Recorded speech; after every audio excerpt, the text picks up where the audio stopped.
pra gente conseguir elaborar o nosso curta, ou qualquer filme que for.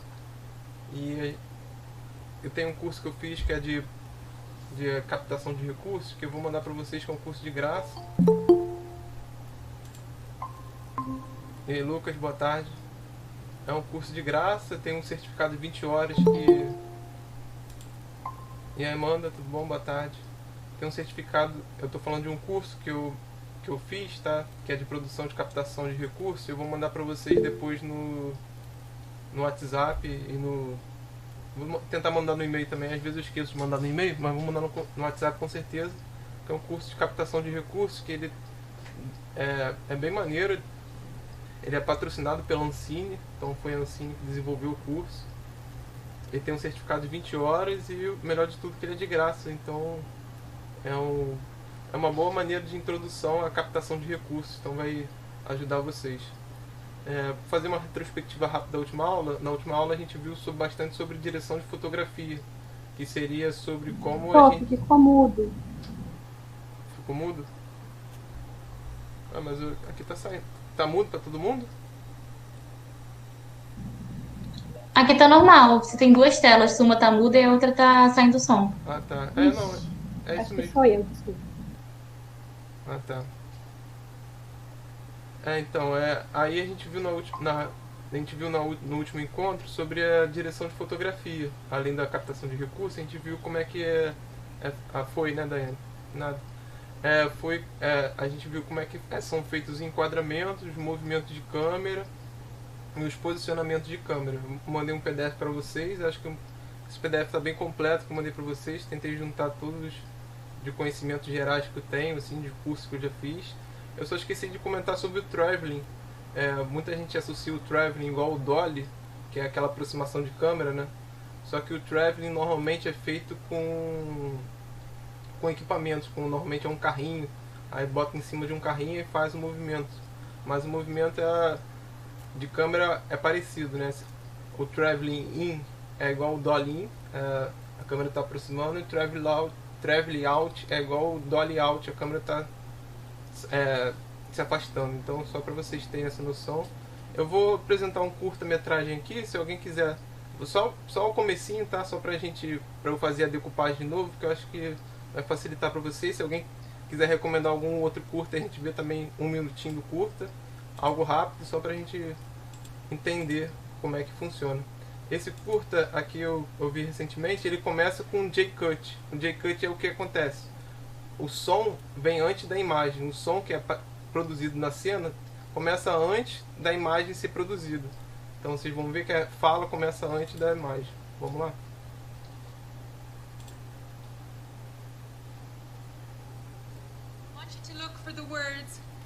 Viu? Começou a fala, aí depois vem o peidinho.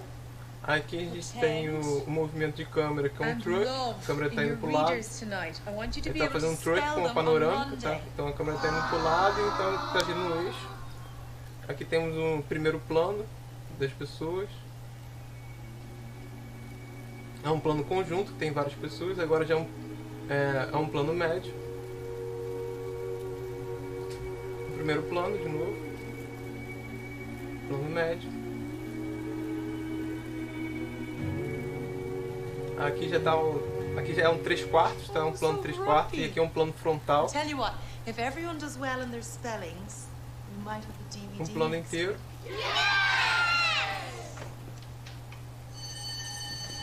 Aqui a gente já pode caracterizar como plano geral ali. Aí depende do tipo de filmagem, pode ser um plano geral ou um plano conjunto. Vai depender das referências que tem no curta, né? Mas eu acho que aqui seria um plano geral da sala. Aqui já está um plano lateral, plano detalhe do anel. Temos um plano médio longo, 3/4, né? Frontal, uma dolinha, tá vendo? Um plano lateral, conjunto, um plano trás, plano traseiro. Oh, Arnold, that's lovely. I used to eat pocket money. Primeiro Oh, plano, why, that's far primeiro too plano, much. You didn't have to. I did. It's important. plano lateral that I e o know filme how se I feel. desenrola, tá? Se alguém quiser algum curta-metragem que eu faça essa decupagem assim na hora, podem falar só pra vocês terem uma noção de como é que funciona, né, na filmagem. Então, isso que a gente começou a ver é relacionado à direção de fotografia. Tudo está relacionado à direção geral, né? Mas isso aqui tem muito a ver da direção de fotografia. Como é que a gente vai planejar esse roteiro através de movimentos, posições e enquadramentos. Então a função do diretor de fotografia é essa. E a gente vai abordar hoje também sobre a função do diretor de arte. O que o diretor de arte faz? Ele é responsável por criar todo o design visual que está compondo as cenas. Então ali aquele anel que foi escolhido. E aí, Gustavo, boa tarde. Aquele anel que ali foi escolhido, da cor vermelha, de ter uma pedra bem grande, né, característico de um anel meio que de criança, a roupa dela, o cabelo, tudo é relacionado à direção de arte, que a gente vai abordar um pouco mais. Alguém tem alguma dúvida em relação à aula anterior, ou quer fazer algum comentário? Senão a gente já segue para a gente falar melhor sobre a direção de arte.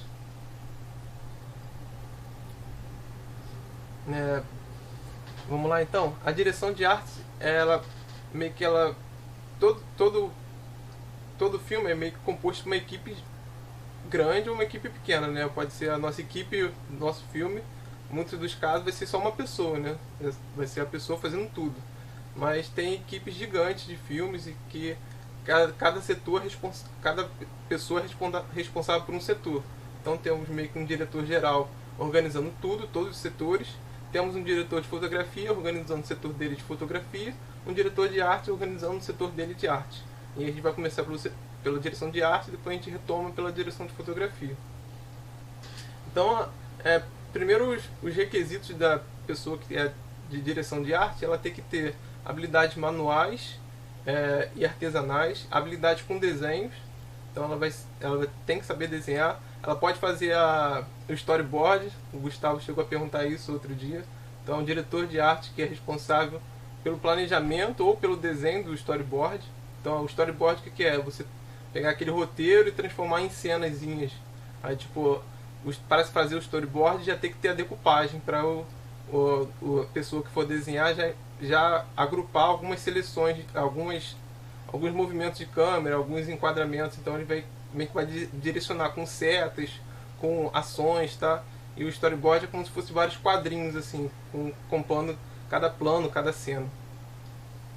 E o diretor de arte tem que ter um profundo conhecimento da história da arte, né? Então, a maioria dos diretores de arte são formados em belas artes, pode ser formado em cinema também e se especializar dentro da direção de arte. Mas é importante isso, que o diretor de arte e o diretor de fotografia meio que caminham de mão dadas. Eles que são responsáveis junto com o diretor geral, pelo aquilo que está enquadrando. Mas o diretor de fotografia ele é responsável pelo formato, vamos dizer assim, do quadro, e a direção de arte é responsável pela composição que tem esse quadro. Então vamos dizer, aqui por exemplo, no meu caso, que se vocês estão vendo, eu estou meio que num primeiro plano ou num plano italiano, né? É mais que um plano italiano.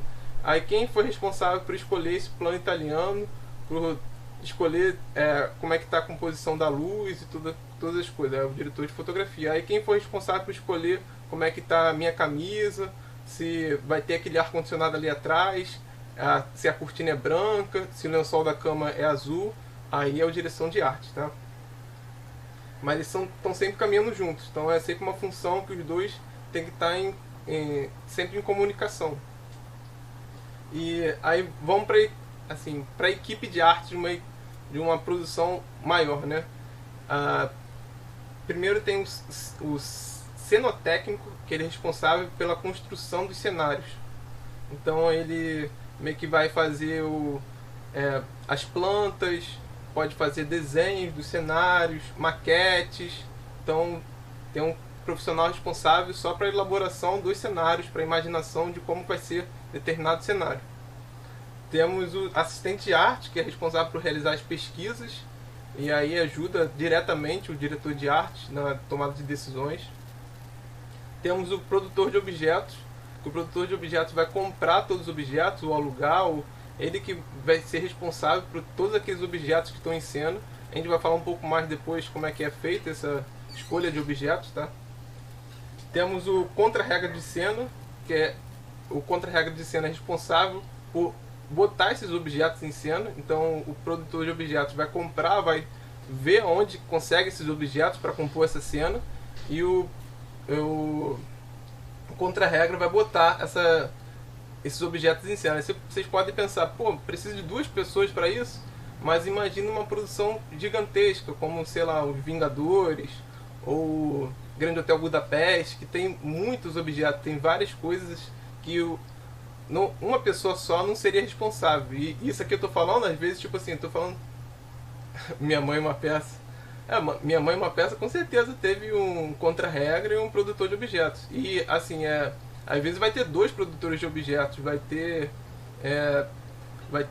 2 assistentes de direção de arte. Então a equipe pode ser maior do que essa que eu tô falando. O Gustavo falou que foi sem ironia mesmo, foi uma produção grande. Realmente tem alguns filmes brasileiros que tem uma produção bem grande mesmo. Minha Mãe é uma Peça com certeza teve. Essa equipe que eu vou falar aqui, na Minha Mãe é uma Peça, com certeza teve. E temos técnicos de efeitos especiais de cena, que são, vamos dizer assim, eu quero ter uma queda d'água agora, eu quero ter chuva, eu quero, sei lá, sair uma fumaça de algum lugar, quero que esteja pegando fogo. Então a gente tem que ter alguém para fazer os efeitos especiais na hora, né? Não é um efeito especial da pós-produção, é um efeito especial na hora. Então também tem um cara responsável por isso. Aí tem o diretor de arte responsável por um conjunto muito grande. Aí vai desde marceneiro, costureiro, alfaiate, cabeleireiro. Tem a equipe toda que está fazendo a construção do visual. O diretor de arte é responsável. Temos também o figurinista. O figurinista é uma função importante, que ele é responsável pela escolha dos figurinos, né? Isso aqui eu vou destacar um pouco melhor mais à frente, mas isso aqui é uma função muito importante para vários tipos de filmes, porque a roupa traz o personagem para a cena, né? Ele configura o personagem de uma forma totalmente diferente. Então, se eu estou com uma camisa preta, é totalmente diferente se eu tivesse com um terno. Então, a caracterização dos personagens é fundamental. Temos o maquiador também, que é responsável pela maquiagem, que é outra função muito importante. Mas quem coordena toda essa equipe que eu citei agora é o diretor de arte, tá? O diretor de arte tem que ter muitas linhas, as formas, toda a composição da cena. Então vamos dizer, será que iria encaixar o ar-condicionado com essa composição de cena que está? Olha só como é que estão as linhas desse meu cenário aqui. Tem uma linha ali do varal da cortina, aí tem um retângulo ali da minha janela. Então ele é meio que responsável por essas linhas. Essas linhas dão um direcionamento de visão do telespectador. Então o diretor de arte é responsável pela percepção de como o telespectador vai estar vendo aquela construção de imagens. Então se tem imagens que tem diferentes tipos de linhas, formatos, isso tudo vai ter um impacto na hora do telespectador ver. Então é importante o diretor de arte se ater a isso. Eu posso traçar, tipo, se na minha cena tem vários objetos quadrados, por exemplo, será que vai encaixar eu botar um objeto redondo? Como é que estão as texturas desses objetos? Eu tenho objetos que têm determinada textura. Como é que está a proporção desses objetos? Como é que eles estão localizados em determinado espaço? Então isso tudo é importante e é o diretor de arte que é responsável por isso.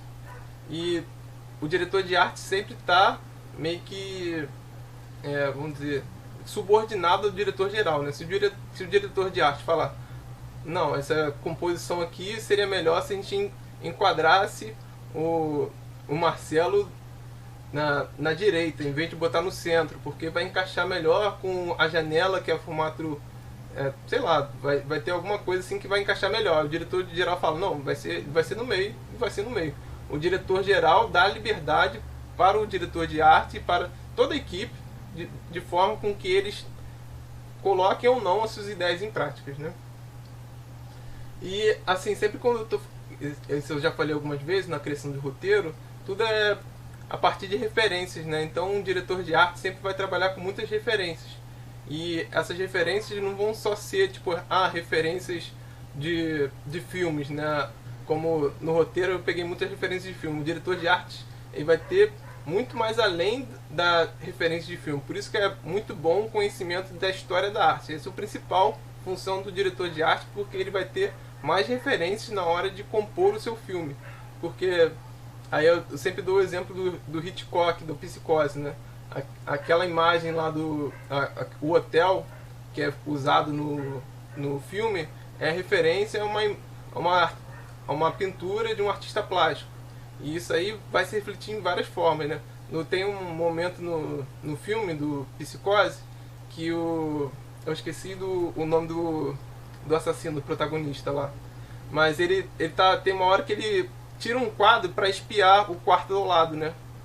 O Norman Bates, isso aí. O Norman Bates, uma hora ele tira o quadro para espiar a vítima dele, né? Que eu esqueci o nome também. E na hora que aquele quadro ali aquele quadro representa um quadro histórico, é uma representação de um quadro histórico que representa o voyeur, né? É aquela pessoa que assiste determinadas cenas que se excita olhando determinadas imagens de qualquer coisa do tipo, né? E aquele quadro é uma representação do voyeur. Então, tipo assim, a gente, quando vê, a gente não percebe isso, né? Mas quem analisa o filme, quem vê depois o filme, pode perceber que o crítico que está com um olhar mais acostumado à linguagem cinematográfica e que tem um conhecimento maior de história da arte, vai perceber, pô, aquele quadro ali é um quadro que representa o voyeur e ele está tirando para olhar no buraquinho da parede para ver a vítima dele, né? Então isso é bem interessante. Tem sempre referências, né? Então o diretor de arte, ele é responsável por construir os objetos em cena e dar significado a esses objetos em cena. Não que 100% dos objetos vai ter significado, mas ele conseguir dar determinados tipos de significado é importante. Então vamos dizer, a roupa do Paris, Texas, por exemplo. Então, não sei se vocês já viram Paris, Texas. Paris, Texas começam com um bonezinho vermelho. Aí essa cor, esses objetos vermelhos vão se desenvolvendo durante o filme. O filme, de uma determinada parte, um outro protagonista, né, que eu não quero dar spoiler, começa também a utilizar roupas vermelhas. Você começa a ver o Gustavo tá falando que é gatilho o filme. Você vai ver que os protagonistas, eles vão criando laços através das roupas e através das cores, né? Deixa eu ver o que a Daiane falou aqui. Ela perguntou se eu vou abordar sobre semióticas no filme. Eu abordei um pouco isso no primeiro encontro, né? Eu não vou abordar muito profundamente sobre isso porque acho que não vai dar tempo. Mas toda hora eu estou falando sobre isso, né? Sobre os significados, sobre a gente conseguir dar significado a determinados objetos, cenas e tudo mais. Mas se você tiver alguma dúvida em específico, pode perguntar, ou alguma curiosidade para falar. A coisa de cor é muito legal, né? Eu gosto muito das cores também. E assim, você vai percebendo melhores significados com o desenvolvimento do filme. Com o filme, quando o filme for desenvolvendo, você for percebendo as características se desenvolvendo juntas, aí pode ser cor, pode ser figurino, pode ser qualquer coisa. O figurino, eu gosto muito do Breaking Bad. Breaking Bad, o Walter White, né, ele vai mudando o figurino dele conforme o tempo, né? Essa mudança de figurino dá significados diferentes ao longo do desenvolvimento dele como pessoa. Tem uma cena boa que ele chega com a mulher dele numa festa de rico. Aí eles estão com uma roupa meio que diferente da galera. Ela tá com uma roupa azul, ele tá com outro tipo de roupa. E a galera tudo de bege, né? E ao longo da série eles vão começar a se vestir mais como essa galera mais rica, com esse bege assim, mais escancarado na roupa dele. Aqui o Gustavo botou aqui um vídeo sobre paralelo entre cenas e pinturas. Deixa eu ver se é rapidinho. Se for rapidinho, eu até boto pra gente ver. Pera aí. Ah, esse vídeo aqui eu já vi. Esse vídeo é bem legal mesmo. Bom, são They're not all that 11 similar. minutos de vídeo, mas eu vou botar só um trechozinho pra ilustrar. Aí, quem é responsável por isso aqui, por ver essa cena e essa cena ser representada por uma outra referência, é o diretor de arte. Então, o diretor pode ter o diretor de fotografia, ou diretor geral, ou qualquer outra pessoa falando sobre isso. Mas quem é responsável mesmo é o diretor de arte. É aqui o hotel do Psicose, tá? Então o diretor de arte ele vai ter muito mais sensibilidade para fazer essas referências em função das artes plásticas, que eu acho que as artes plásticas é uma arte muito antiga, tem muito mais obras, né? Então você consegue pegar essas referências, mas o diretor de arte também pode pegar referências a partir de música. Ah, essa música aqui vai ser a referência dessa cena, porque traz determinada simbologia, traz determinado significado. Então, para quem quiser depois ver esse vídeo do Gustavo, ele é bem legal. É um vídeo até famoso, né? Mas é bem interessante. Aí, como é que a gente... Vamos partir agora já a ponto de vista como é que se faz o figurino, né? O figurino não é o mesmo sempre, né? Tipo assim, eu tô com camisa preta, não vou passar o filme todo de camisa preta. Até posso passar, né? Mas não é o normal. Então a gente caracteriza os personagens com determinados figurinos. Então a gente pode caracterizar assim, Marcelo, figurino 1. Aí bota camisa preta, short, chinelo. Aí Marcelo, figurino 2. A camisa azul, calça jeans, tênis. E a gente bota essa passagem de cena. Então a partir da cena 10, o protagonista Marcelo vai começar a utilizar o figurino 2. Então você... meio que o diretor de arte ele trabalha muito com listas, né? Então ele vai ter vários tipos de listas. Vou mostrar um tipo de lista depois, mas tem a lista do figurino, que aí tipo, que a gente tá falando, né? Vamos dizer, vou trabalhar como diretor de arte. E qual é a minha equipe? É só você. Então você vai ser figurinista, você pode tentar ser maquiador, você pode tentar ser o produtor de objetos, o contra-regra de cena. Você vai ser tudo. Se você foi contratado para diretor de arte e não tem mais ninguém nessa parte, então você meio que vai acumular funções, né? Então é sempre assim no cinema, meio que como se fosse numa empresa ou sei lá, num time de futebol que está com menos gente, né? Você vai acumular funções. Então quanto menos pessoas, mais funções que você vai ter para acumular. Então o diretor de arte, se ele não tiver um figurinista, ele vai ter que se preocupar com o figurino dos personagens. E vai ter que meio que criar uma lista, né, de como esse personagem vai estar se vestindo e utilizar referências, né? Utilizar tipo, eu quero o meu personagem utilizando tal roupa, porque a partir da referência tal, acho que vai ser melhor. Então sempre vai ter esse trabalho de referência e de listas, né?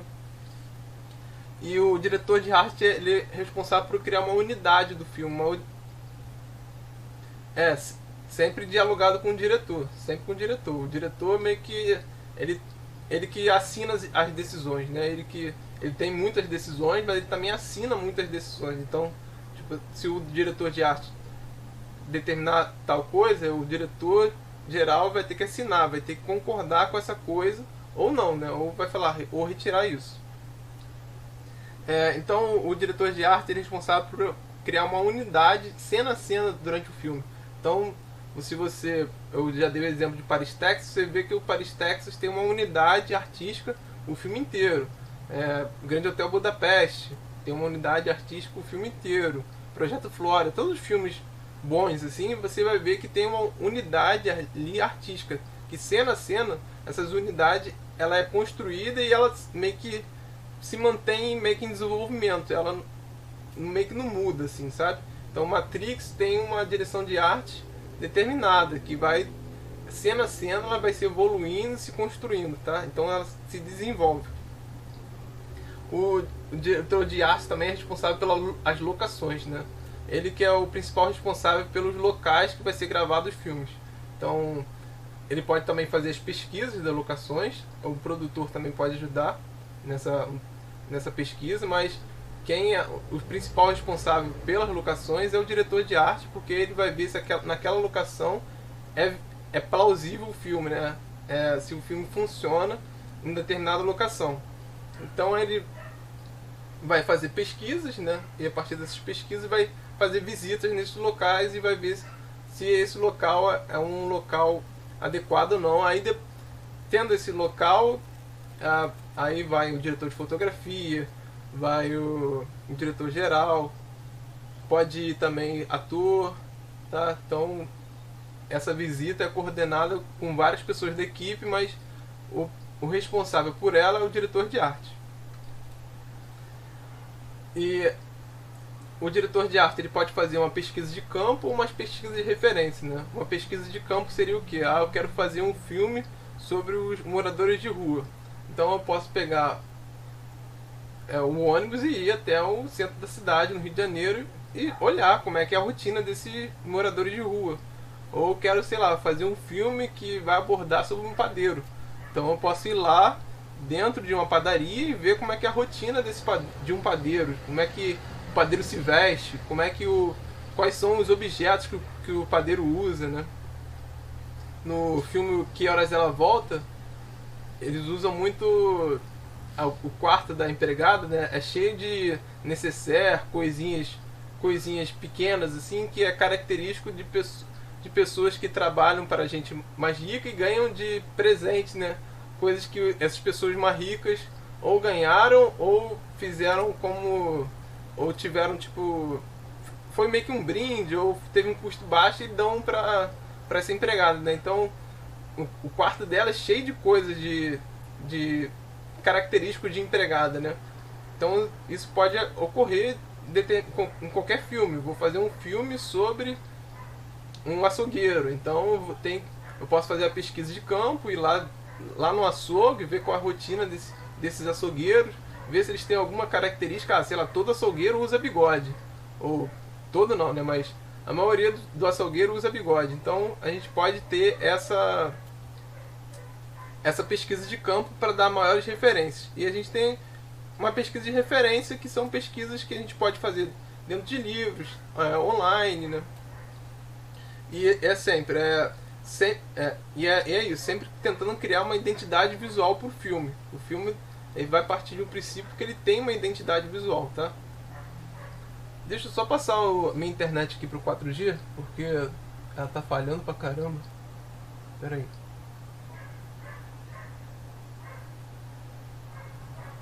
Se alguém tiver alguma pergunta, tá? Vocês podem falar aí. Eu nem abri pra pergunta ainda. Até pedir desculpa.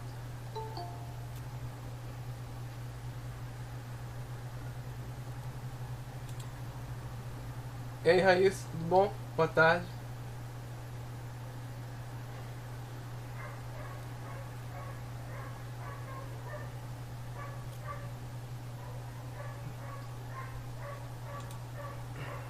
Minha câmera saiu ou vocês estão me vendo? Acho que saiu, né? Pera aí.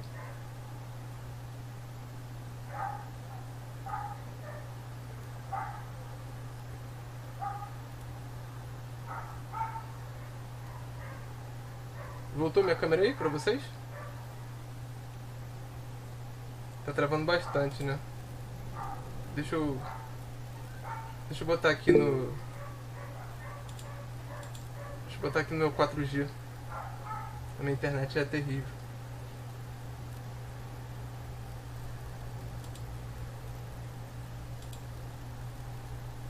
Pronto, agora acho que foi. Ver se melhorou pra vocês a conexão. Porque aqui já tava travando, então pra vocês devia estar travando mais ainda. Tá melhor, né?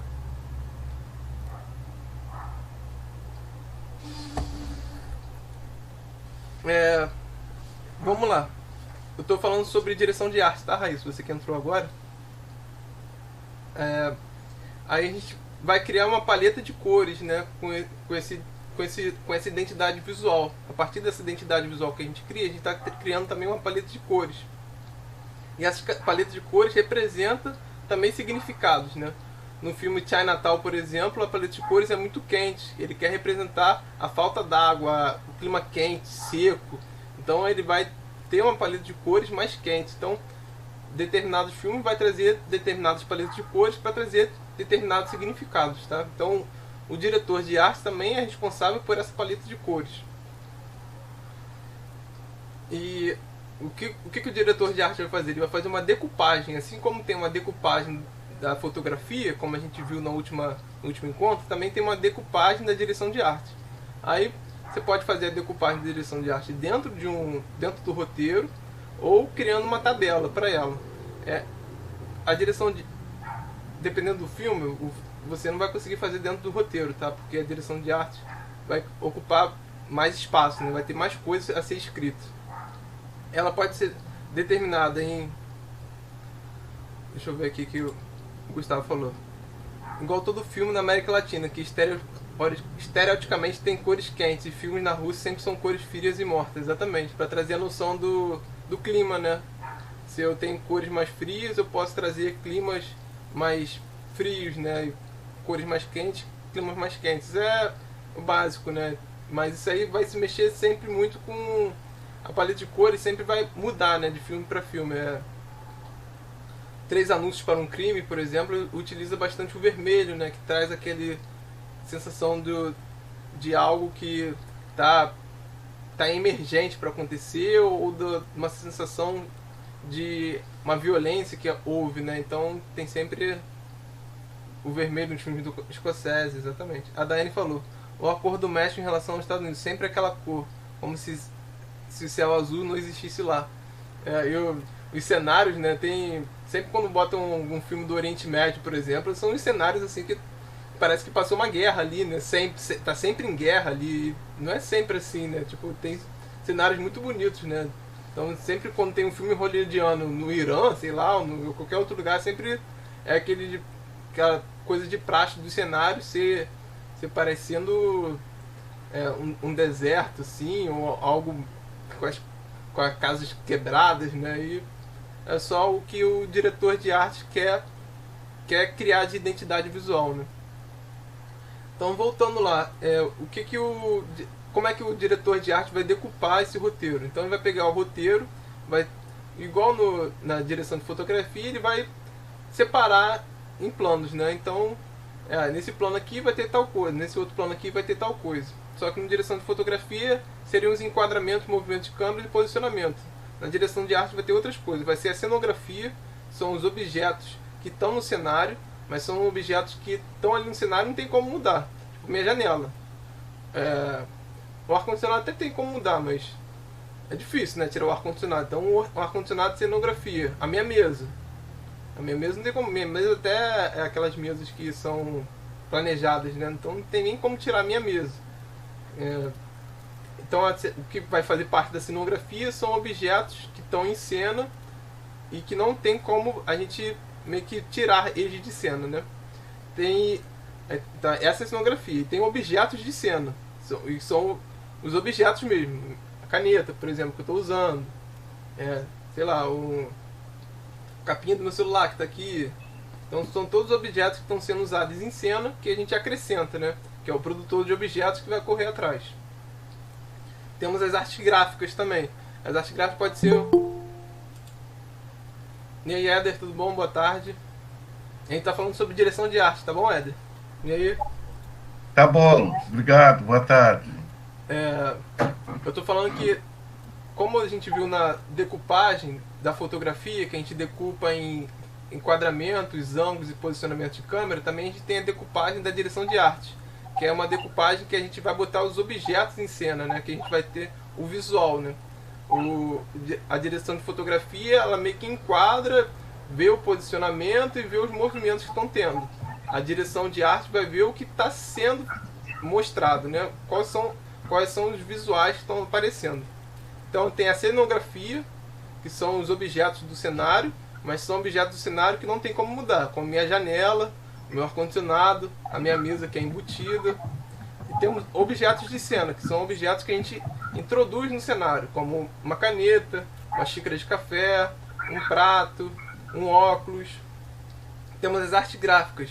As artes gráficas são letreiros, uma placa, vamos dizer, no Bacurau. No Bacurau tem lá a placa lá escrito Bacurau, então teve que ser planejado para criar uma placa para a gente botar lá Bacurau e tudo mais.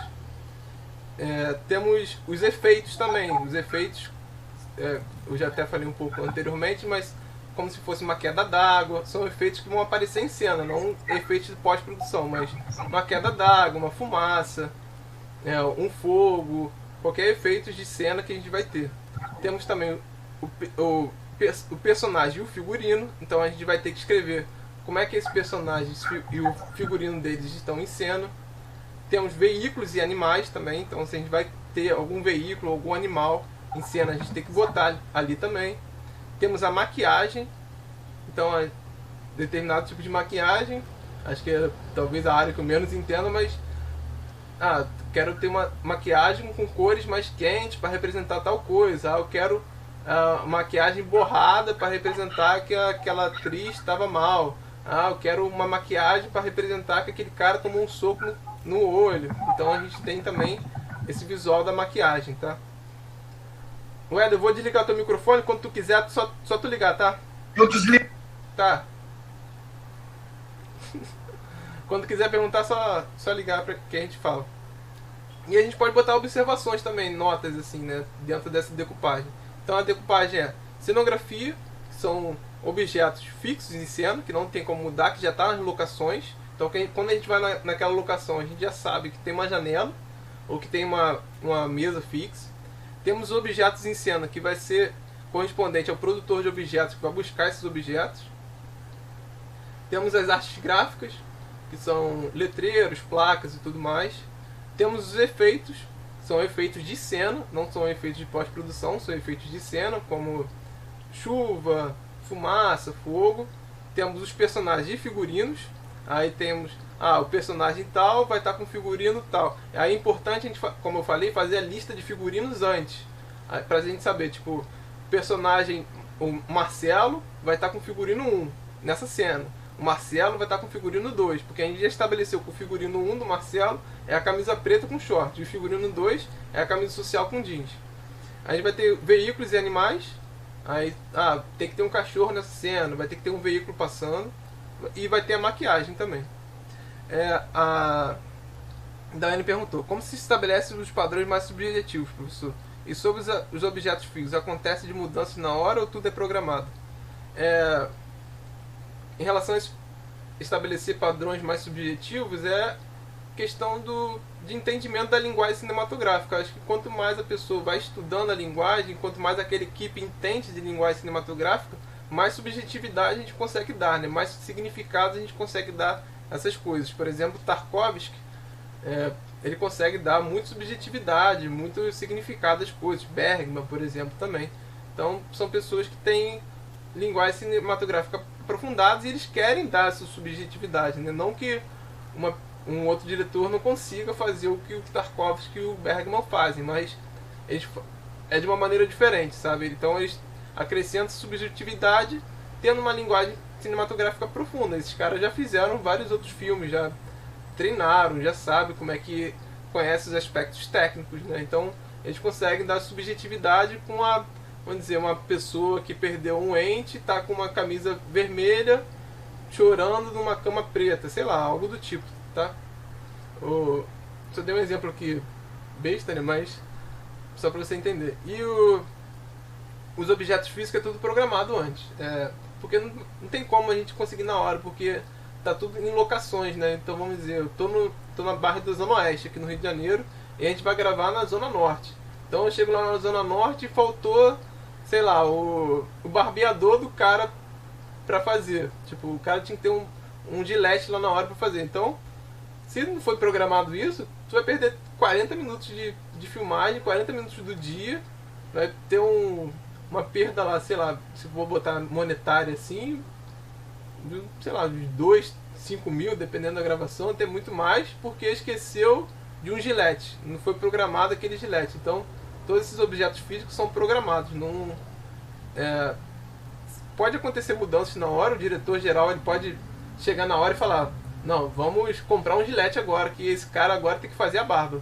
Pode ter, não tá no roteiro isso, não tá, mas o diretor geral na hora teve essa ideia, pode acontecer, mas se não for programado, e no caso de uma mesa, uma coluna, algum objeto físico, o diretor pode escolher, porque os objetos físicos, esses objetos que já estão lá fixos, né, eles estuda-se antes no local. Tem a visita lá, sim.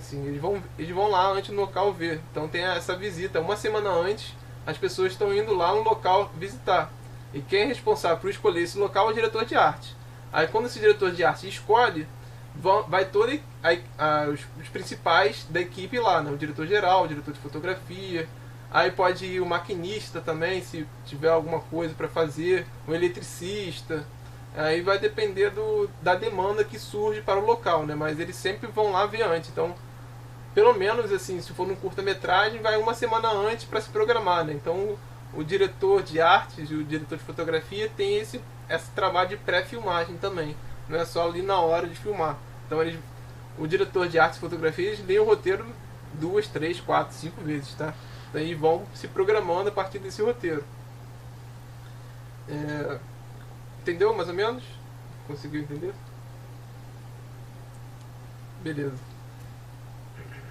Então, aí o diretor de arte faz tipo um checklist, né? Pra não ocorrer nenhuma coisa desse tipo. Então, vamos dizer, ele já foi visitar uma semana antes um local lá na zona, sei lá, em algum local ele foi visitar que ele alugou, eles alugaram um espaço, e para não ter nenhum problema de esquecer nada, ele tem que fazer esse checklist, né? Então toda essa decupagem é feita como se fosse um checklist. Então temos barbeador, temos o figurino, temos não sei o que, para se não chegar na hora não ter tipo assim, tá faltando tal coisa. Aí é muito trabalho, o produtor ajuda, o produtor pode ajudar, né, nessas coisas, porque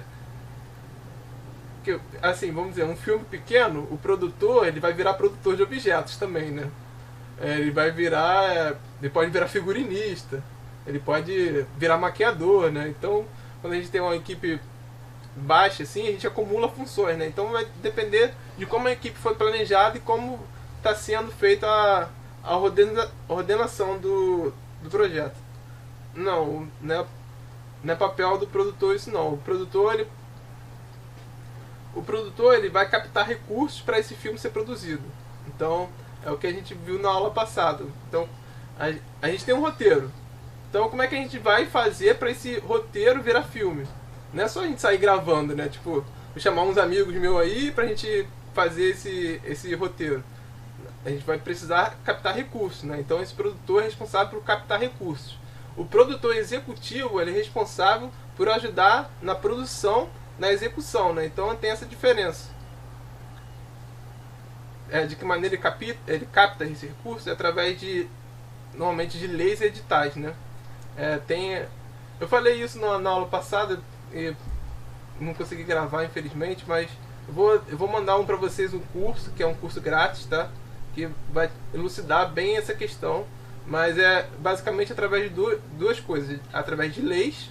Aí antigamente tinha a lei Rouanet, que hoje em dia é a lei de incentivo à cultura, e temos a lei do ICMS, né, que são essas duas leis, elas funcionam meio que de uma maneira similar. Elas descontam do imposto de uma empresa, em vez daquela empresa pagar o imposto de 100%, eles vão pagar 92%, sei lá.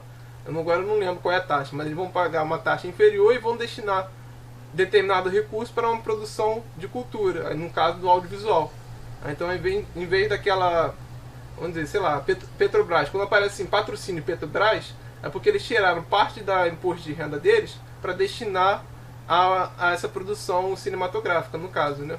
Aí aparece lá, patrocínio Vale. Não, então, aí vai do acúmulo de funções, né? O produtor executivo, ele tá para executar o filme, né? Então ele ajuda a utilizar esses recursos para captar os filmes. Aqui travou, tá?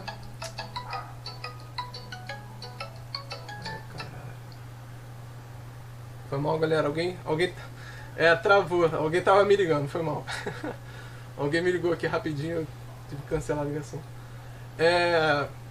Então, o produtor executivo ele pode ajudar também a captar recursos, mas não é a função dele. Normalmente, quando se contrata o produtor executivo é porque já tem os recursos necessários para fazer o filme. Então, esse produtor executivo ele vai... É porque todo filme ele tem que ter todas as notas separadas. Aí precisa também de uma equipe de contabilidade, uma equipe de direito, né? Normalmente, numa produção grande, tem um advogado para fazer todos os contratos, tem um contador para realizar toda como é que é o nome? Mas toda a contabilidade geral do filme, né? Para trazer notas fiscais, porque se for um dinheiro público, ele vai ter que prestar contas depois. Então esse produtor executivo ele ajuda nisso, né? Ele ajuda nessa prestação de contas, ele ajuda na execução do filme de modo geral. Então tem essa diferença do produtor para o produtor executivo. Então quando a gente vê no filme, tá lá produtor, então aquele cara ajudou a captar recursos. Produtor executivo, aquele cara ajudou a transformar aquele filme em ação, né? Então tem muita gente, é porque assim não é que é ideal, né? Mas o normal é as pessoas entenderem de produção executiva para poder fazer os filmes, porque é muito difícil eu, Marcelo, conseguir arranjar um produtor executivo que vai patrocinar meu projeto, que vai me ajudar no meu projeto. É muito mais fácil eu ser um produtor executivo e estabelecer meus projetos. E a partir disso, eu já vou saber quais são as ferramentas que estabelecem. Aí eu posso chegar em alguém e falar, olha, eu posso ser o produtor executivo do teu projeto aqui. Os irmãos Coen faz muito assim, né? Tem, às vezes, em alguns filmes deles, não todos, né? Mas em alguns filmes, um é diretor geral, um outro é diretor, um outro é produtor executivo. Eu vi um filme recentemente, Sócrates, eu acho, que é brasileiro, e o produtor executivo é o Fernando Meirelles, né? Então, esses caras que já conhecem do mercado, é muito mais fácil de se tornarem produtores e produtores executivos, porque eles já são, né, na verdade. Eles já são produtores e produtores executivos.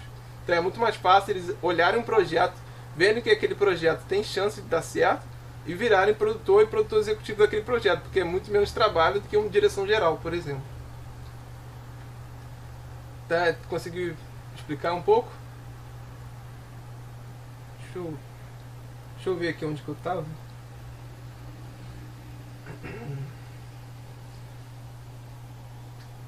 O outro aluno não gravou, infelizmente. Não, mas tranquilo, acho que eu consegui dar uma apanhada geral, assim. Eu nem tinha feito essa diferença de produtor e produtor executivo na aula passada. Mas acho que a gente conseguiu entender bem agora.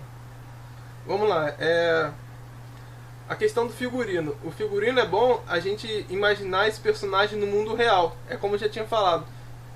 E como é melhor de ser feito, né? Então se a gente quer fazer um filme sobre o açougueiro, é bom a gente ir lá e conhecer como é que é esse açougueiro no vida real, né? Então a gente vê como é que ele se veste, tudo mais. E a gente vê como ele se veste fora do açougue também, por exemplo. E existem três formas do figurino ser, né? Ele pode ser realista, que vai de acordo com a realidade. Então aquele açougueiro, eu vou retratar ele que ele se veste dessa maneira de modo geral. Então o jogador de futebol ele sempre se veste dessa maneira de modo geral. Então eu vou retratar dessa forma no filme, que era uma forma de figurino bem realista. Ele pode ser para-realista, que aí eu tenho alguma determinada estilização, assim, eu quero dar alguma característica para esse personagem no modo do figurino, né? Então esse personagem vai andar com uma flor no bolso, sei lá, alguma coisa do tipo. Então nesse figurino vai mudar nele nessa questão. Então não vai ser totalmente realista, né? Um açougueiro andar com uma flor no bolso não é normal, né? Não é totalmente realista. Mas se a gente for trazer para o campo do filme, a gente pode trazer de uma função mais para-realista, né? E tem simbólicos também. O figurino simbólico já é um figurino que é totalmente, vamos dizer assim, do imaginário, né?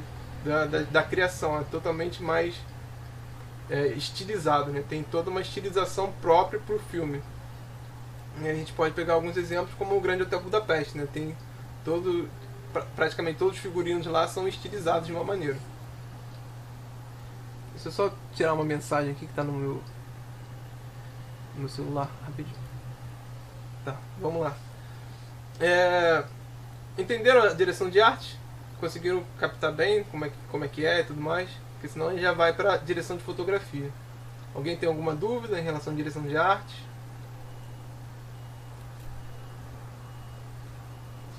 Então vamos para direção de fotografia. Direção de fotografia a gente já viu um pouco no último encontro, que ele é responsável pela decupagem, mas ele é mais do que isso, né? Mais do que a decupagem ele faz. A gente pode, e como a gente viu na direção de arte, tem uma equipe por trás disso, né? Então a gente pode dividir a equipe de fotografia em 3 partes: em câmera, em elétrica e em maquinário, tá? Então são três meio que setores da direção de fotografia. A câmera pode ser dividida em operador de câmera, que são as pessoas que ficam responsáveis pelo enquadramento, então aquelas pessoas que estão filmando, né? Que estão por trás das câmeras. Não, aí voltando, se for uma produção pequena, o diretor de fotografia é câmera. O diretor de fotografia é isso. O diretor de fotografia então tem um acúmulo de funções, tá? Mas numa produção grande vai ter um operador de câmera, pelo menos 2 operadores de câmera vão ter, tá? Porque normalmente se trabalha com pelo menos 2 câmeras no filme, mas vai depender da equipe, vai depender do tamanho do filme. Mas esse operador de câmera é responsável somente pelo enquadramento. Então vai ter falado lá, ó, eu quero um plano médio no Marcelo. Então o operador de câmera vai estar lá no plano médio. E existem ensaios também, tá? A gente normalmente no filme a gente não começa a filmar na hora assim, hoje é dia de gravação. Não, a gente tem dia de ensaios de câmera também. Então o operador de câmera vai estar lá ensaiando como é que é feita o enquadramento, se ele vai ter que fazer algum determinado movimento e tudo mais. Temos o primeiro assistente de câmera. O primeiro assistente de câmera ele é responsável pela configuração da câmera, principalmente pela configuração do foco. Então o diretor de fotografia vai falar para ele, ó, eu quero a ISO tal, com abertura tal e com o obturador tal. Então como é que a gente vai fazer dessa forma? A gente vai fazer, aí vai determinar quais são os números que ele quer, e o primeiro assistente de câmera é responsável por configurar todas essas câmeras e configurar o foco na hora. Porque o foco na hora, o operador de câmera às vezes não vai conseguir fazer isso sozinho. Pode até fazer sozinho, né? Mas numa equipe grande vai ter uma primeira assistente de câmera só fazendo isso. O segundo assistente de câmera é responsável pelas anotações. E além das anotações é responsável por todos os equipamentos. Então assim, pega a lente tal, então é o segundo assistente de câmera que vai lá pegar a lente, vai limpar essa lente, vai pegar o tripé que está lá do outro lado do set. Então esse segundo assistente de câmera é responsável por isso. Ele também é responsável pela claquete, então é ele que bate a claquete na hora, é ele que escreve quais são os takes, qual é a cena e tudo mais. Temos o técnico de vídeo, o assistente técnico de vídeo. Esse assistente técnico de vídeo é responsável pelas telas que ficam, não sei se vocês já viram um bastidor de filmagem, normalmente fica um diretor geral, o diretor de fotografia e o diretor de arte meio que afastados olhando para uma outra tela, um outro monitor. Então esse assistente técnico de vídeo é responsável por esses monitores que estão sendo passadas as filmagens, tá? Então isso aí voltando novamente, uma equipe grande, né, que tem recursos e tudo mais, a gente usa esses monitores para ver como é que está sendo feita as filmagens. Temos também o logger. O logger é responsável por fazer meio que a transferência dos vídeos para os computadores, fazer esse backup dos vídeos, né? E aí ele vai ter que renomear os vídeos, né, de acordo com as cenas. Cena 1, take 1, aí ele vai passar isso para o computador e vai renomear. Esse vídeo aqui é da cena 1, take 1. Esse vídeo aqui é da cena 1, take 3. Esse vídeo aqui é da cena 1, take 6. Esse vídeo aqui é da cena 3, take 2. Então, ele, além dele pegar esse vídeo e botar para o computador, ele é responsável por isso também. Ele é responsável também por fazer relatórios. Então, tô fazendo um relatório aqui hoje, a gente fez 5 cenas, não, 5 cenas é muito, mas fizemos 2 cenas com... A primeira cena teve 5 takes e a cena 2 teve 6 takes. Ele é responsável também por fazer meio que esse relatóriozinho, né? Temos também o técnico digital de imagem, né? Aí numa produção, aí já estamos falando de produção maior ainda. Esse técnico digital de imagem é responsável pela configuração dos monitores. Então, esses monitores eles podem estar captando as imagens de uma frequência de coloração diferente do que está sendo filmado. Então a gente tem esse técnico justamente para isso, para a gente ver se o que está sendo filmado está sendo transmitido certinho no monitor. Então, assim, bastante gente, né? Então, nessa parte da câmera, a equipe é grande. Então, talvez seja o setor do filme que tenha mais gente se dedicando. Então, vamos lá, de novo. A direção de fotografia é separada em 3 setores: câmera, que acabamos de ver, elétrica e maquinária. Agora vamos para a elétrica. A elétrica, temos o gaffer. O gaffer é responsável pelas luzes, pela iluminação, tá? Então, o gaffer ele junto com os operadores de câmera e está ali junto com o diretor de fotografia em constante comunicação. Então, eu quero mais luz, eu quero a luz menos forte, eu quero a luz no alto, eu quero a luz de baixo. Então, o diretor de fotografia vai orientar esse gaffer, que ele vai ser o responsável por não só orientar, né? Os dois estão em comunicação para achar qual vai ser a iluminação ideal na hora. Deixa eu escrever aqui.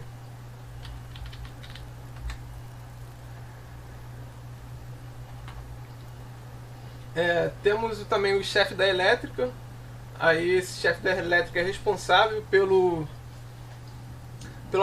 abastecimento de eletricidade na locação. Então, se é um trabalho grande, a gente precisa de ter gente para...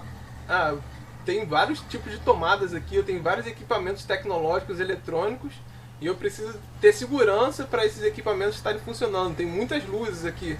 Eu quero botar uma luz ali no topo, e aí, como é que vai funcionar essa parte da elétrica? Então, temos esse chefe da elétrica, e dependendo também do filme, vai ter assistentes, né? Esse chefe da elétrica tem assistentes, aí esses assistentes vão ajudar esse chefe da elétrica. Essa é a parte da elétrica, tá? E temos também a parte da maquinária. Temos o maquinista. O maquinista é responsável pelo movimento de câmera, quando esse movimento de câmera requer ajuda, né? Então, vamos dizer, não estou falando só de uma panorâmica, assim, que aí o operador de câmera consegue fazer uma panorâmica. Mas vamos dizer, se numa cena precisa de um carrinho, que o carrinho vai passar por todo o cenário, como 1917, que tem um carrinho que percorre o cenário todo, filmando o cara correndo, fugindo dos tiros.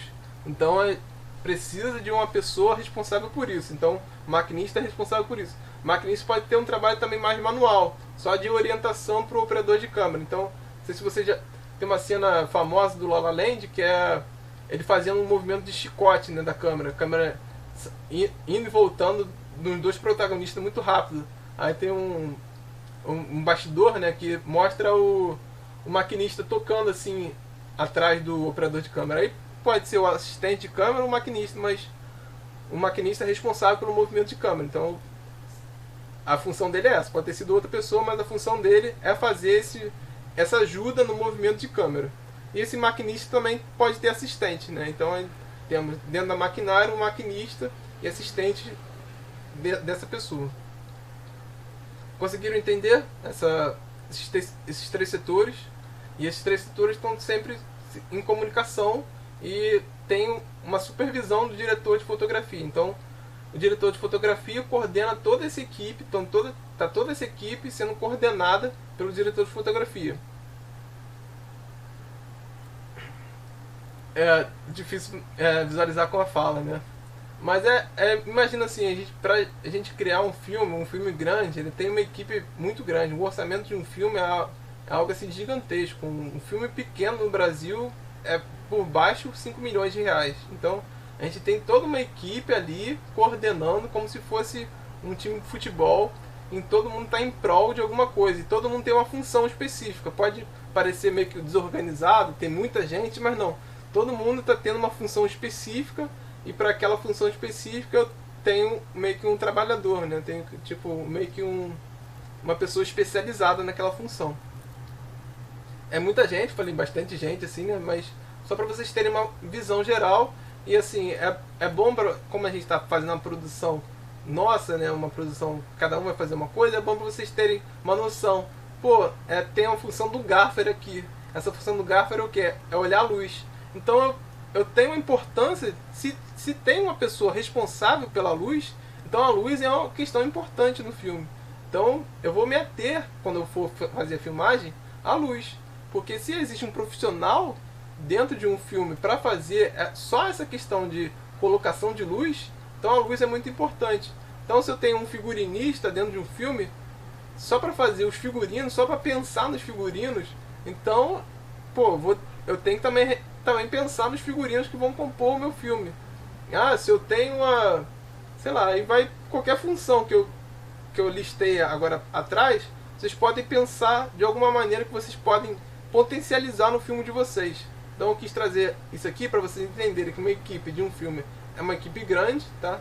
Que na hora de fazer uma filmagem tem toda essa equipe por trás, e também que quando a gente vai fazer um filme, a gente pode pensar em certas características, até em características que a gente é melhor, vamos dizer assim, eu sou uma pessoa que entendo muito de artes, então eu posso pegar essas referências que tem dessa direção de arte que eu acabei de listar.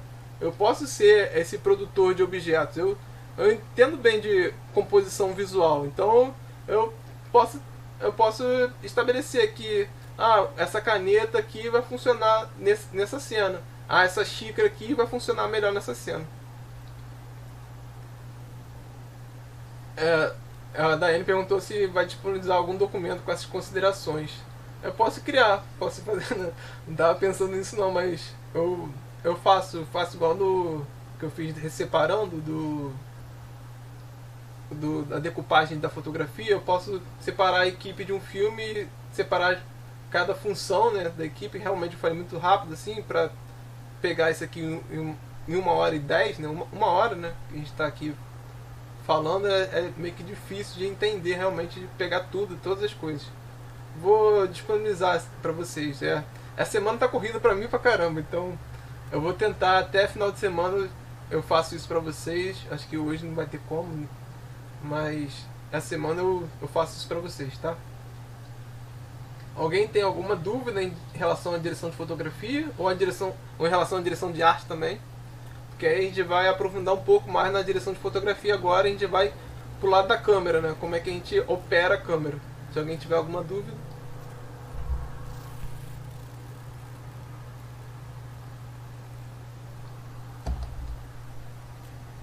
Bom, vamos lá. A câmera ela pode... E aí eu acho que esse material que eu vou falar agora é até bem mais fácil de achar na internet do que dessa da equipe, né? Essa da equipe já é um pouco mais difícil de conseguir achar, mas o que eu vou falar aqui agora vocês vão encontrar fácil no YouTube, tá? Mas eu posso também ajudar vocês se vocês tiverem dúvida, porque não é algo muito simples. Não sei se vocês têm câmera em casa, se o celular de vocês tem como configurar a câmera de vocês, porque tem meu celular, por exemplo, se você botar na função Pro dele, você consegue configurar. Eu tenho câmera aqui também, na câmera você consegue configurar. No meu drone também eu consigo configurar. Então são 3 coisas que a gente vai debater agora. Vai ser a ISO, o obturador e o diafragma. São 3 características assim da câmera.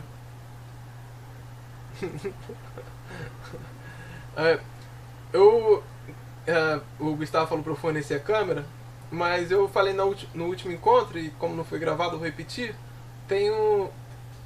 eu acho que o centro técnico tem em todos os lugares. Existe o centro técnico de audiovisual, que aí eu conheço do Rio de Janeiro, já fiz alguns cursos lá, e o centro técnico de audiovisual você consegue estabelecer um projeto para eles patrocinarem com equipamentos. Então o Centro Técnico de Audiovisual, eles têm todos os equipamentos lá de primeira linha, são realmente câmeras de filmagem, são microfones, tem estúdios lá dentro, então você pode fazer dublagem.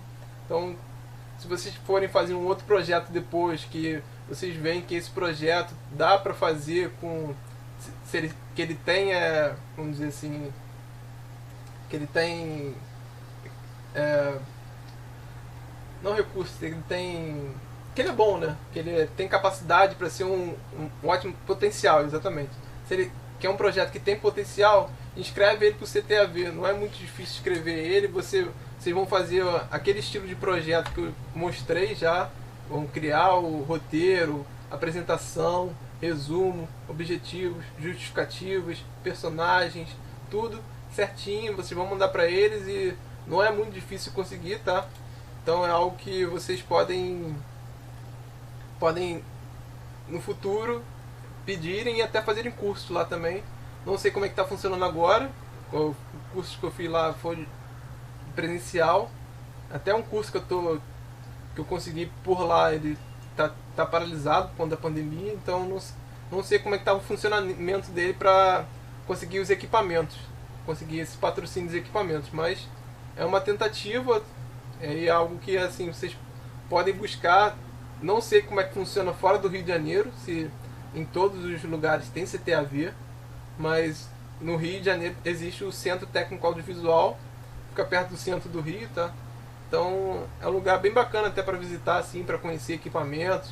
O pessoal lá é bacana, então se você quiser fazer uma visita, não sei como é que tá funcionando hoje em dia, né? Mas para fazer uma visita lá, para conhecer equipamentos, até a questão dessa de ISO, obturador, tudo mais, assim, você, pô, será que tem como eu ver aí uma câmera, como é que funciona? O pessoal lá é muito gente boa e aberto, assim, é algo público, tá? Então é uma forma de fazer um desenvolvimento social pela parte do cinema, pela parte do audiovisual. Centro Técnico de Audiovisual, tá? Pesquisem aí se vocês não forem do Rio, se tem na localidade onde vocês moram. Mas vamos lá, vamos voltar às 3 características que eu falei: ISO, obturador e diafragma. Primeiro no ISO. O ISO acho que é o mais fácil de entender. O ISO é a sensibilidade que a câmera tem à luz. Aqui, ó, a Daiane até já mandou aqui, ó, o site. Então é algo federal, né? É algo do Brasil inteiro. ctav.gov.br. É bem interessante. Vocês quiserem se aprofundar no audiovisual e querem ter mais patrocínio, mais recursos, procurem eles, que eles podem ajudar vocês. E vamos dizer assim, passou um projeto de vocês no edital, eles conseguiram botar um roteiro e agora conseguimos, mas não temos ainda recursos para ter uma filmagem, porque eu não tenho câmera e o pessoal da equipe também não tem câmera. Como é que a gente faz agora? Aí vocês escrevem para o CTAV, ainda mais se o projeto passou por algum edital, eles vão fazer isso. Eles têm meio que editais, assim, né? Tipo, a cada 4 vezes ao ano eles abrem um edital para vocês inscreverem projetos, para esses projetos receberem esse patrocínio.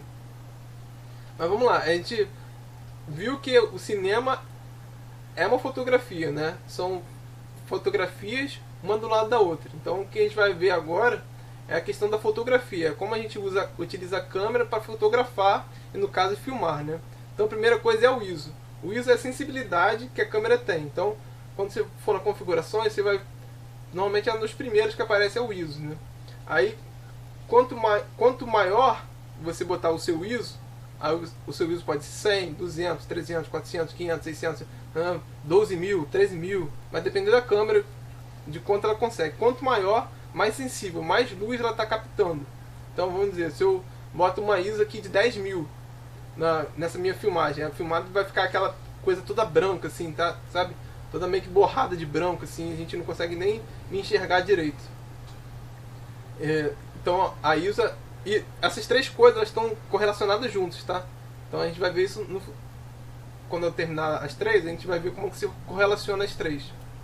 Mas a ISO é isso, é a sensibilidade da câmera, é mais fácil de entender. Então, quanto maior a ISO, mais sensível a luz a sua câmera é.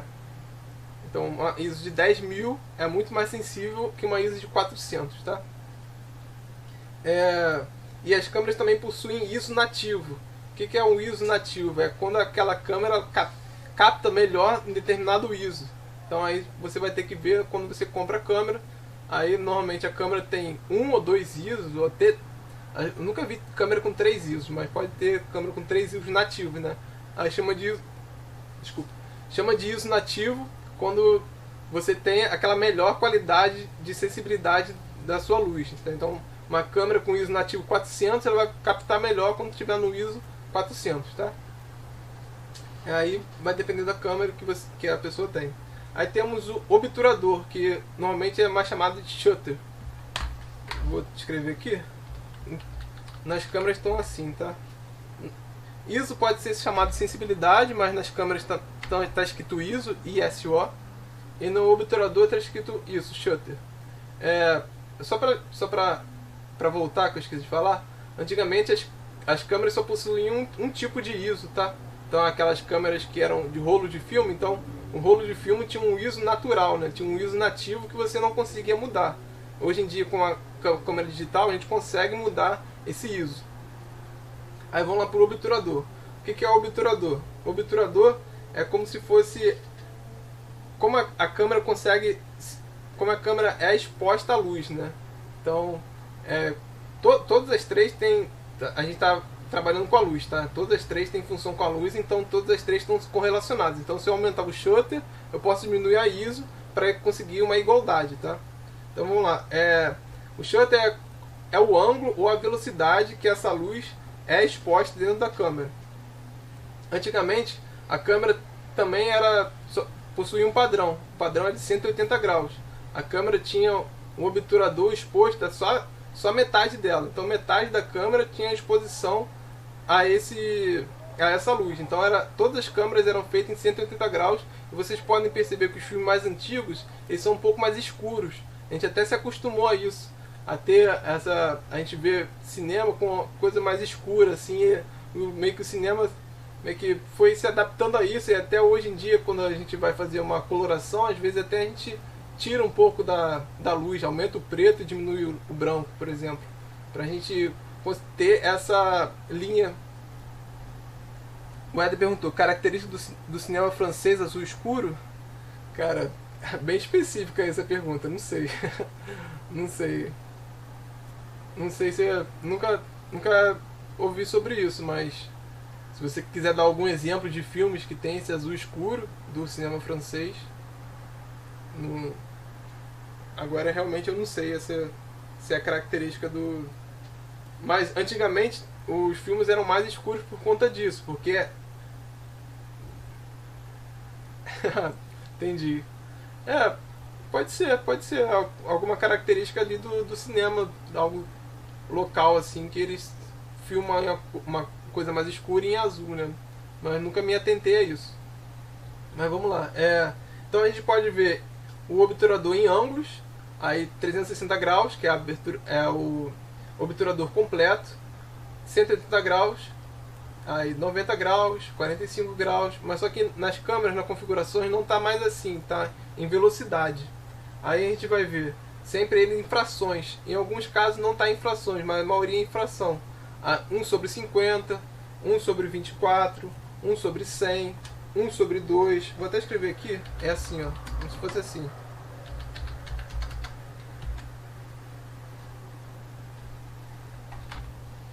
Isso aí tem a relação a velocidade do obturador com a quantidade de luz que ela é exposta, né?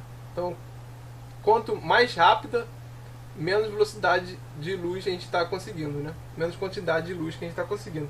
E é tudo uma questão da gente conseguir correlacionar. Então, se a gente tem uma ISO alta, a gente pode trabalhar com obturador diferente, né? O obturador também dá aquele efeito meio que borrado, ou aquele efeito de movimento.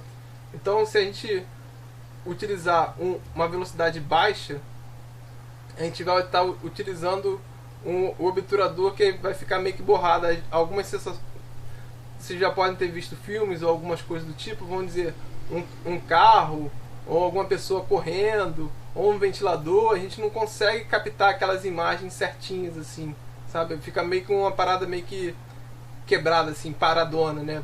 Parece que não está acontecendo aquilo direito. Então, é porque a velocidade do obturador está muito baixa. Então, quanto menor a velocidade, mais esse efeito que dá, que é um motion blur, que falam, né? Deixa eu escrever aqui.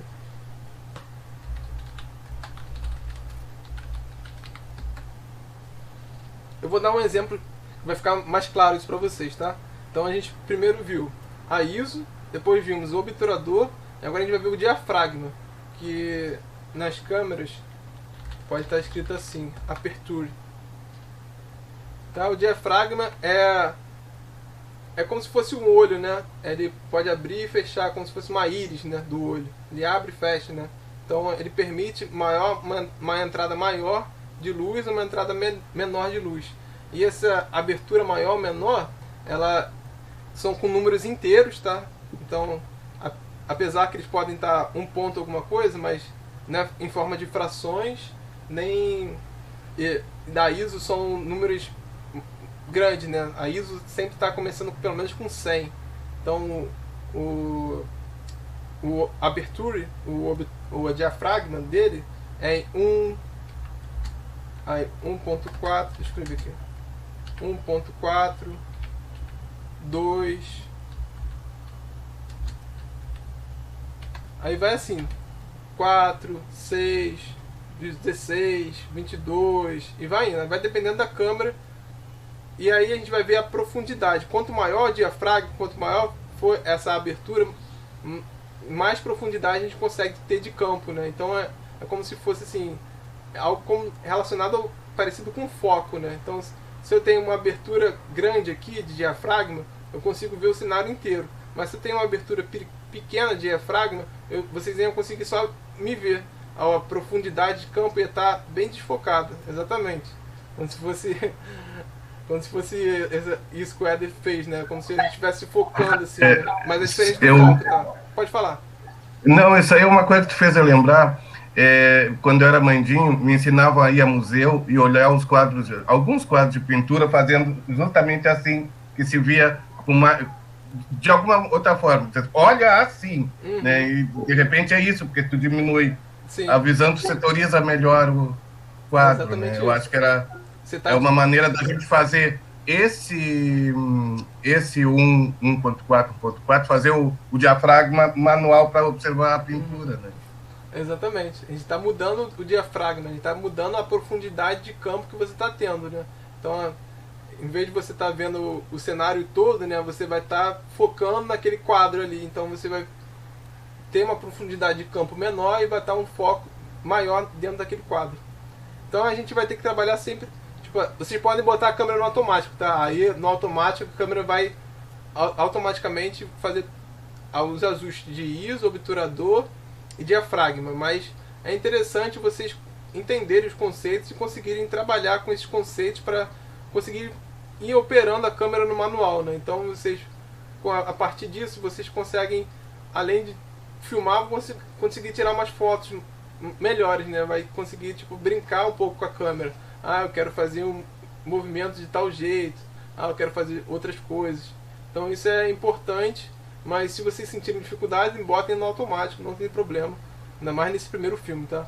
Eu vou apresentar aqui uma tela que vai ficar melhor para vocês entenderem como é que é cada um dessas características da câmera que eu falei.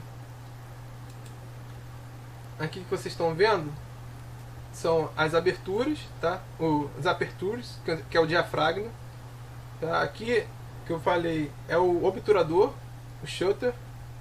E aqui é a ISO, tá? Então, aqui a gente pode ver como é que o diafragma, ele vai saindo de... Aqui ele tá F, tá? É aqui que eu falei, 1.4, 2, 2.8, 4. Quanto maior essa abertura desse diafragma, mais profundidade de campo a gente tem. Então, o 32, ele tem uma profundidade de campo muito maior que o 1.4. 1.4 a gente tem aquilo que o Éder falou, que é quando vai no museu, ele vai trocar o diafragma dele para algo que ele vai conseguir ver melhor uma certa característica, um certo objeto, uma certa pessoa e tudo mais. Aí a gente tem que eu falei, o do obturador, né? O obturador, quanto mais rápido, aí aqui tipo 1.1000 1 sobre 1000, que ele botou como se fosse o mais rápido, né? E 1 sobre 2 como o mais lento, né? Então, esse aqui a gente não consegue direito ver, por exemplo, um ventilador rodando, um carro percorrendo, uma pessoa correndo, tá? E se a gente botar para ele mais rápido, a gente vai conseguir captar esses movimentos mais rápidos, né? Então a gente consegue fazer isso. Mas lembrando sempre que isso aqui sempre tem a ver com a luz, tá? Então, quando vocês forem mexer vocês vão ver que, se eu estou botando o obturador mais rápido, eu vou estar tendo uma maior incisão de luz. Se eu botar o obturador menos, eu vou ter uma outra incisão de luz, tá? Então sempre vai estar incidindo na luz, mas ele dá esses outros efeitos também. Então, e os principais efeitos são esses. Esse aqui é da profundidade de campo, e esse aqui é da velocidade do movimento de objeto ou personagens. Temos a ISO. A ISO é relacionada praticamente à luz. Então, com a ISO mais alta, ela está captando muita luz. Então, está aquele efeito que eu falei, que é todo esbranquiçado. Então, uma ISO 25600, nesse caso, a gente vai ter um borrão aqui. A gente não vai nem conseguir ver a cena. Por exemplo, uma ISO mais clara, uma ISO menor, está tendo menos captação de luz e a gente vai conseguir ver. Aqui, às vezes, vai ficar até muito escuro, numa ISO 50. Pode ser que aqui a gente nem consiga ver também. Mas em vez de ser um borrão claro, vai ser um borrão escuro, tá? Então, é isso. A gente vai sempre trabalhar com essas 3 características, tá, da câmera. E essas 3 características estão se correlacionando. Por exemplo, se eu boto uma ISO 25600, para eu ter uma melhor visualização dela, eu vou ter que mudar o shutter e o aperture. Eu vou ter que mudar o diafragma. Eu vou ter que mudar o obturador. Eu vou ter que fazer essas mudanças, porque senão vai ficar estourado. Eu não vou conseguir ver. A não ser que seja essa a minha ideia, né? Que seja estourado, mas é interessante a gente fazer esses testes. E quando vocês começarem a fazer isso na câmera, cada vez vai soar mais natural, né? Cada vez vai ser algo mais fácil de se entender. Eu vou botar esse... Agora isso aqui é muito fácil de vocês acharem na internet, tá? Não é difícil não, vocês... Tem vários tipos de vídeo, vários tipos de coisa para vocês entenderem como é que funciona isso. É algo que às vezes fica um pouco complicado de entender no começo, mas a gente vai ver realmente quando a gente botar meio que a mão na massa, né? Quando a gente começar a filmar, aí eu vou falar, quero entender melhor como é que funciona tal coisa, então eu vou fazer desse jeito, dessa outra forma. E assim, voltando novamente, eu estou explicando para vocês como é que funciona, mas não é necessário que vocês gravem com isso, tá? Vocês podem botar no automático e gravar, não tem problema, mas seria interessante, pelo menos em algumas cenas, vocês já brincarem com isso, vocês já entenderem, pô, essa cena aqui eu quero deixar desfocado mesmo, quero fazer algo que quando a pessoa passar eu não quero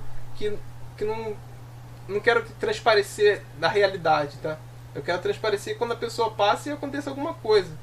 Não, eu quero dar uma profundidade de campo reduzida, bem reduzida. Eu quero tudo desfocado atrás. Então, eu vou trabalhar com diafragma de uma forma diferente.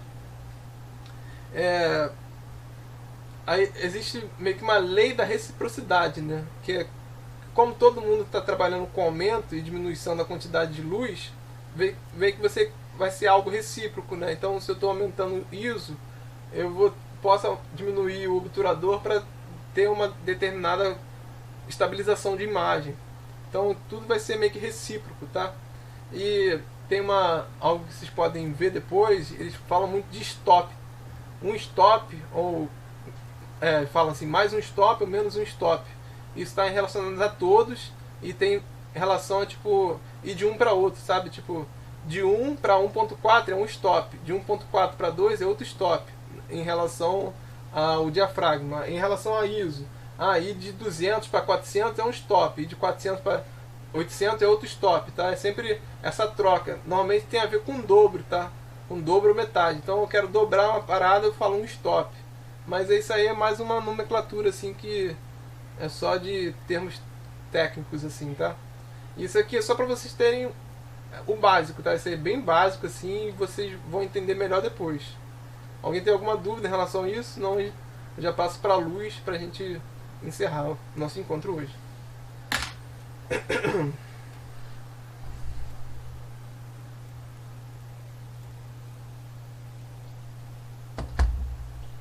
Vamos lá, vamos falar de boa, né? Então tá tranquilo. Vamos falar sobre luz agora, que a gente estava falando sobre como é que essa luz é captada pela câmera, né? Mas a gente falou, a gente pode aumentar ou diminuir a ISO para a gente ter um efeito maior de luz ou não. Mas a gente também pode aumentar e diminuir a luz, né? Que é algo até mais simples de se fazer, algo até ideal, né? Então eu vou deixar a luz do jeito que eu quero para depois eu configurar a câmera. Então a gente sempre pensa na luz. A cinematografia é fotografia, é a escrita através de luzes, tá? Então as luzes sempre estão presentes assim dentro do campo do cinema. Então a gente vai ter que trabalhar sempre com luzes. Eu acho que assim, como economista, o que eu iria falar para vocês, eu quero fazer um investimento em cinema. Em vez de comprar câmera, compre uma luz, que vai ser bem mais barato e vai te facilitar muito mais os serviços. Vai ser tipo assim, eu quero fazer filmagens em casa das minhas aulas. Vai ser muito melhor, em vez de você comprar uma câmera, você vai gastar 5 mil. 5 mil é uma câmera básica, tá? Câmera assim, de cinema, de filmagem, então é algo em torno de 100 mil, assim, pra gente conseguir algo assim bem profissional, é nesse naipe de valor que a gente vai gastar, ainda mais com um dólar com esse preço. Mas em vez disso, compra luzes. Acho que com luzes vai facilitar bastante o seu serviço. Eu tenho uma iluminação boa aqui no quarto, então eu nem utilizo luz, mas quando eu vou fazer alguns trabalhos eu utilizo 2, 3 painéis de luz que eu tenho aqui em casa. Eu tenho uma ring light e 2 painéis de luz, que já me atende bem. Então, sei lá, um ring light aí, você consegue uma ring light com tripé. Tripé também é algo fundamental, tá? Em filmagem. Então você vai utilizar muitos tripé, porque o tripé estabiliza a imagem, tá? Então, hoje em dia você consegue um tripé com ring light por 100, 200 reais. Então é algo de um investimento assim que vai te trazer um retorno muito melhor de um custo-benefício do que você juntar dinheiro com uma câmera. Aí você compra uma câmera muito boa e não tem equipamento de luz para trabalhar com essa câmera. É claro, câmera é fundamental, câmera é ótimo. É sempre bom ter uma câmera muito boa, mas acho que no começo pode-se utilizar o celular como câmera, ainda mais se o celular for bom, e utilizar luzes. Você vai comprar ou trabalhar com luzes em determinadas coisas. Então, por exemplo, aqui eu estou usando só a luz do meu quarto e a luz natural ali de fora. Se eu apagar a luz do quarto, vai dar totalmente um efeito diferente. Olha só como é que a gente tem um efeito diferente. Eu vou abrir mais a janela para a gente ver.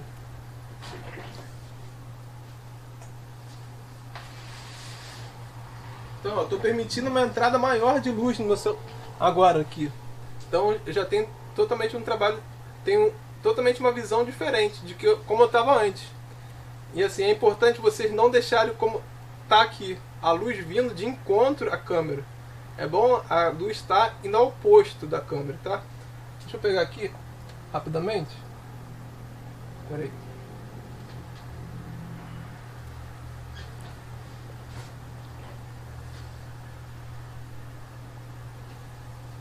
Por exemplo, tem muita diferença se eu filmar desse lado aqui com a luz, tá? A luz está vindo por trás da câmera, não está incidido dentro, diretamente na lente da câmera. Então a luz está vindo de trás, mas está incidindo em mim. Então eu tenho uma outra visão de como estava anteriormente. Deixa eu voltar para a posição que eu estava.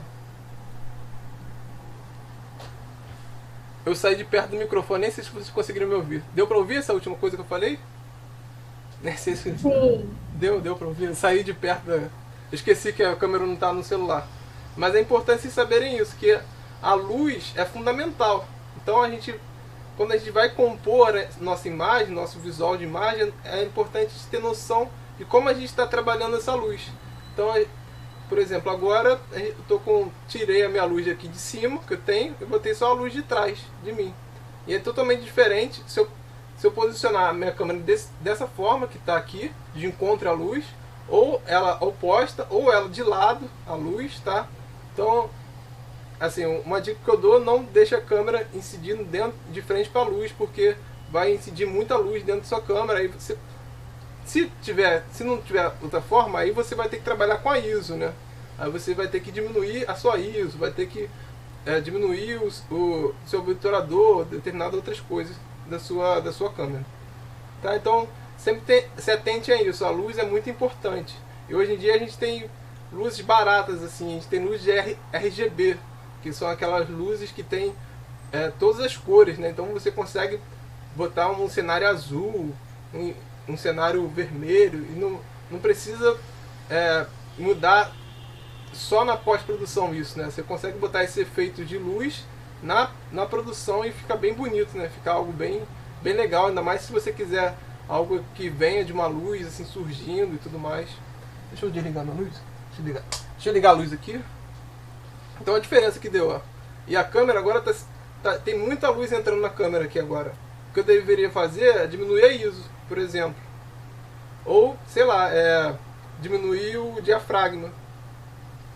Entendeu? Então vocês têm que sempre entender como é que está sendo a captação de luz através da sua câmera, porque isso é fundamental. Isso é o que tipo assim, é o beabá assim da direção de fotografia. A gente entender essas 3 características e entender como é que a luz está trabalhando na sua composição de cena. Alguém tem alguma dúvida em relação a isso?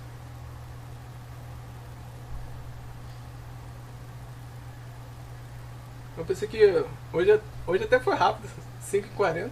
Eu pensei que não dar nem tempo de apresentar tudo. Dani falou que não tem dúvida. Alguém tem algo específico a falar? Porque o conteúdo acabou. Foi até um pouco mais rápido que eu previ.